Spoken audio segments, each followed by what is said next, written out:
Korean এবং thrill, এই দুটো জিনিসের কম্বিনেশন মানুষ রিসেন্ট টাইমে খুব বেশি করে পছন্দ করা শুরু করেছে। কারণ কারণ তাদের কাজ, তারা কাজের মাধ্যমে প্রুভ করেছে যে এই দুটো জিনিস যখনই একসাথে এসছে তখনই ব্লাস্ট করেছে। এরকমই একটা কন্টেন্টের রেকমেন্ডেশন আজকে আমি নিয়ে এসেছি, যেটা আমি রিসেন্টলি দেখলাম এবং সেটা নিয়ে কথা বলবো এই ভিডিওতে। মুভির নাম ওয়াল টু ওয়াল, নেটফ্লিক্সে আছে, হিন্দি ডাবিং অ্যাভেলেবেল আছে, কোরিয়ান কন্টেন্ট প্লাস তার সঙ্গে থ্রিলার মশালা। কেমন হলো সিনেমাটা সেটা নিয়ে কথা বলবো এই ভিডিওতে। 2 ঘন্টা রানিং লেন্থ এই সিনেমাটার, 2 ঘন্টারও কম আর কি, তাও আপনি 2 ঘন্টা ধরে চলুন। এইবার এই সিনেমাটার গল্পটা যদি আমি আপনাদেরকে একটুখানি বলি, দেখুন বেশি গল্প রিভিল করা যাবে না, কারণ সিনেমাটা খুব একটা বড় সিনেমা নয়, ছোট সিনেমা, তো একটুখানি গল্প রিভিল করলেও না অনেকটা গল্প রিভিল হয়ে যায়। তো একটুখানি যদি আপনাদেরকে বলি, একটা ছেলে যার খুব শখ সে নিজের বাড়িতে থাকবে এবং সেটা ভালো জায়গায় হবে। সে অনেক কাজকর্ম করে টাকা পয়সা জমিয়ে 2-3টে শিফটে কাজ করে টাকা পয়সা জমিয়ে একটা বাড়ি কেনে। সে সেই বাড়িতে শিফট করে। বাড়িতে শিফট করার পর তার বাড়িতে না অদ্ভুত আওয়াজ আসতে থাকে, কখনো সেটা ওপরতলা থেকে কখনো নিচতলা থেকে। এবার সে ডোর টু ডোর গিয়ে লোককে জিজ্ঞেস করতে থাকে যে ভাই তোমরা আওয়াজ করছো কেন করছো, আমিও তো এখানে থাকি, আমার প্রবলেম হচ্ছে। একটা টাইম এরকম আসে যে সেই আওয়াজটা তার ঘর থেকে আসা শুরু করে এবং প্রত্যেকটা যারা নেবার, যাদের নামে সেই ছেলেটা এতক্ষণ দোষ দিচ্ছিল, তারা এবার ছেলেটার নামে দোষ দিচ্ছে যে আমাদের ঘর থেকে আওয়াজ আসছে না, তুমি আমাদেরকে ডিস্টার্ব করছো, তোমাদের ঘর থেকেই আওয়াজ আসছে। এটা এবার এই ব্যাপারটা কি, এই আওয়াজের রহস্যটা কি, এই নিয়ে এই গোটা সিনেমাটা খুব ইন্টারেস্টিং কিন্তু জিনিসটা। হ্যাঁ, এবারে প্রথম যেটা পজিটিভ দিক সেটা হচ্ছে এর বেসিক যে গল্পটা না সেটা ভালো, বেসিক প্লটটা সেটা খুব স্ট্রং। এবং আমরা দেখতে পাচ্ছি যে আমাদের এখানেও, খালি এটা কোরিয়া কেন দেখিয়েছে কোরিয়াতে, বাট আমাদের এখানেও আমরা দেখতে পাচ্ছি সব ফ্ল্যাট হয়ে যাচ্ছে, উঁচু উঁচু ফ্ল্যাট, এবং একটার পর আরেকটা জায়গা নেই, মানে মাঝখানে খুব কম স্পেস, প্রচুর ফ্ল্যাট হওয়া শুরু হয়ে গেছে এবং সেখানে মানে লোকজন এখন ফ্ল্যাটেই থাকাটা প্রেফার করছে নিজের বাড়ি ছেড়ে। নিজের ধরুন পৈতৃক বাড়ি আছে, সেই বাড়িটা ধরুন অনেক বড়, কিন্তু সেটার মেনটেনেন্স থেকে শুরু করে থাকার লোক নেই, তারা ফ্ল্যাটে শিফট করার জন্য মানে এখন উঠে পড়ে লেগেছে। এবং সেই জন্যই ফ্ল্যাট মানে কালচারটা দুনিয়াতে সব জায়গায় এত বেড়ে গেছে, কারণ সবাই চায় যে একটু নিরিবিলিতে থাকতে, নিজের ফ্যামিলিকে নিয়ে একটু একা ভালোভাবে থাকবো, সেটা মানে তাতে কোনো দোষ নেই। এই যে টপিকটা নিয়ে কথা বলছে সেই জিনিসটা কিন্তু খুব ভালো দেখানো হয় এবং এই জিনিসটা আপনাকে ভাবতে বাধ্য করবে যে ধরুন আপনার আশেপাশে তো অনেক নেবার আছে, সেটা আপনি আপনার পৈতৃক বাড়িতে থাকুন, সেটা ফ্ল্যাট নাও হতে পারে। আর আপনি যদি ফ্ল্যাটে থাকেন তাহলে তো আপনার উপরতলায় নিচতলায় অনেক মানুষ বসবাস করে। এবার তাদের সঙ্গে অনেকের সঙ্গে আপনার ভালো সম্পর্ক আছে, অনেকের সঙ্গে ভালো সম্পর্ক নেই, হয়তো কোনো সময় ঝগড়াঝাটি হয়েছে। এবার আপনাকে ভাবতে বাধ্য করবে যে তারা ভালো তো, মানে আমি যাদের সাথে বাস করছি সমাজে বা আমার আশেপাশে যারা আছে, যাদের সাথে আমি প্রতিনিয়ত থাকছি, তারা ভালো তো। এই জিনিসটা আপনাকে যেভাবে আপনার মাথায় ঢোকানো হয় এবং সেই জিনিসটা যেভাবে ওয়ার্ক করে সেটা আউটস্ট্যান্ডিং।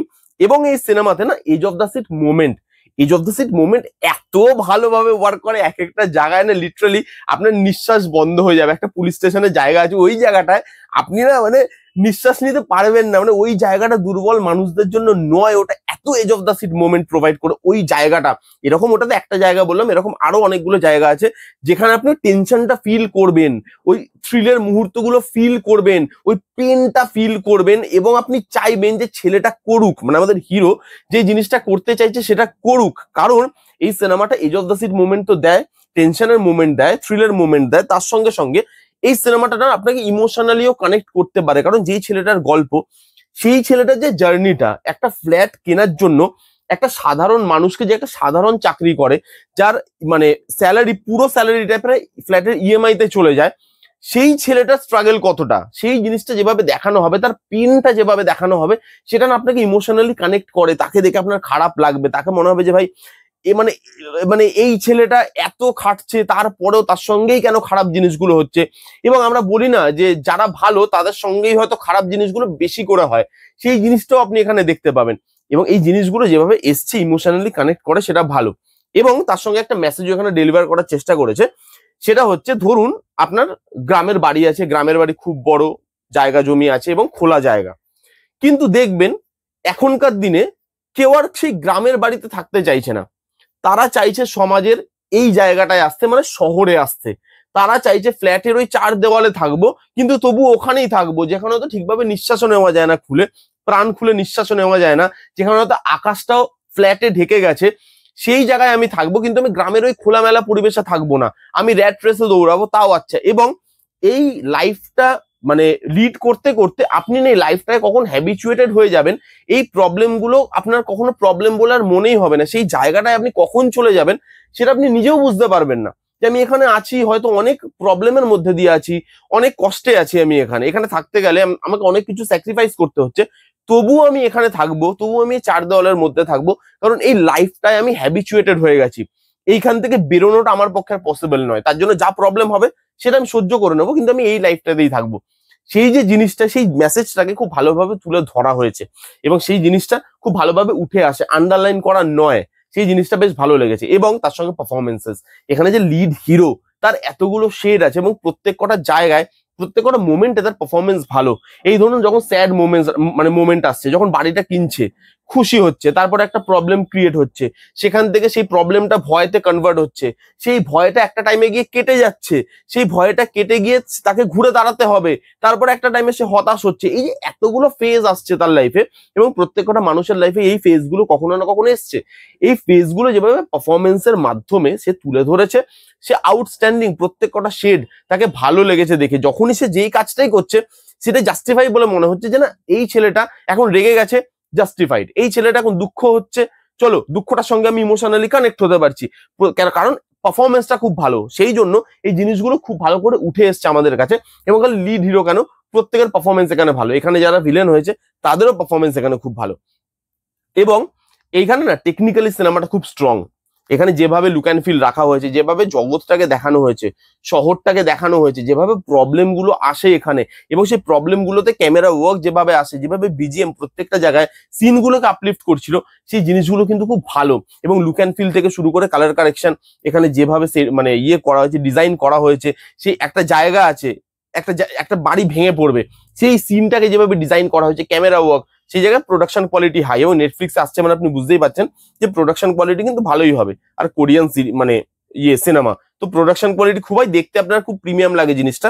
তার সঙ্গে এখানে হিন্দি ডাবিং এ অ্যাভেলেবেল আছে, ল্যাঙ্গুয়েজ নিয়ে কোনো প্রবলেম হবে না, এবং হিন্দি ডাবিং যথেষ্ট ভালো, আপনি দেখে নিতে পারবেন হিন্দি ডাবিং এ।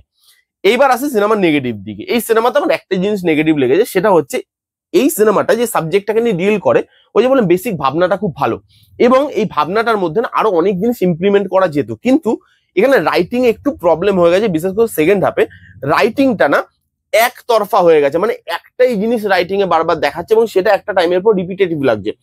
এবং মেকার্সরাও তারপরে সেটা বুঝতে পেরেছে, তারপরে কি সিনেমাটা শেষ করে দেয় তারা। কিন্তু একটা টাইমে গিয়ে আপনার মনে হবে যে এর মধ্যে তো আরো অনেক জিনিস দেখানো যেত, কারণ এই সাবজেক্টটা এরকম, কি কি দেখানো যেত আমি এখন বলতে পারছি না, কারণ রিভিল হয়ে যাবে অনেক কিছু।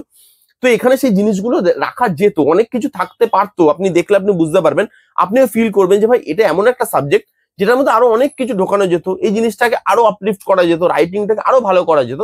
কিন্তু কোথাও গিয়ে ওই একটা জিনিসে এটা সীমাবদ্ধ হয়ে গেছে কিছুক্ষণের জন্য, এবং সেই জিনিসটা রিপিটেটিভ লাগে, সেটা বেশিক্ষণের জন্য নয়। যখনই বুঝতে পেরেছে রিপিটেটিভ হচ্ছে, মেকার্সরা বুঝতে পেরেছে, তখনই সেটাকে শেষ করে দিয়েছে। কিন্তু কিছু জায়গায় আপনার মনে হবে একটু রিপিটেটিভ হচ্ছে, আরো দেখানো যেত, এই সিনেমাটাকে আরো বেশি ক্রিস্প করা যেত, আরো বেশি ভালো করা যেত, রাইটিং বিশেষ করে সেকেন্ড হাফে আরো বেশি স্ট্রং হতে পারতো। এই ছিল পজিটিভ দিক। নেগেটিভ দিক ওয়াল টু ওয়াল বলে সিনেমাটার, যারা যারা দেখেননি আমি বলবো যান, যারা যারা এই সিনেমার ফ্যান, এরকম ধরনের সিনেমা দেখতে ভালোবাসেন, কোরিয়ান থ্রিল, এই কম্বিনেশনটা যাদের ভালো লাগে তারা যান, গিয়ে এই সিনেমাটা চেক আউট করুন। নেটফ্লিক্সে আছে, হিন্দি ডাবিং অ্যাভেলেবেল আছে। যারা যারা দেখেছেন তাদের কেমন লেগেছে, আপনাদের কি মতামত কমেন্ট করে জানান। কেমন লাগলো রিভিউটা জানাতে ভুলবেন না। ভালো লাগলে please give it a Thums up, like করবেন, কমেন্ট করবেন, শেয়ার করবেন, চ্যানেলটাকে মাস্ট মাস্ট মাস্ট সাবস্ক্রাইব করবেন। দেখা হচ্ছে নেক্সট কোনো ভিডিওতে, ততক্ষণ bye bye, take care and be safe.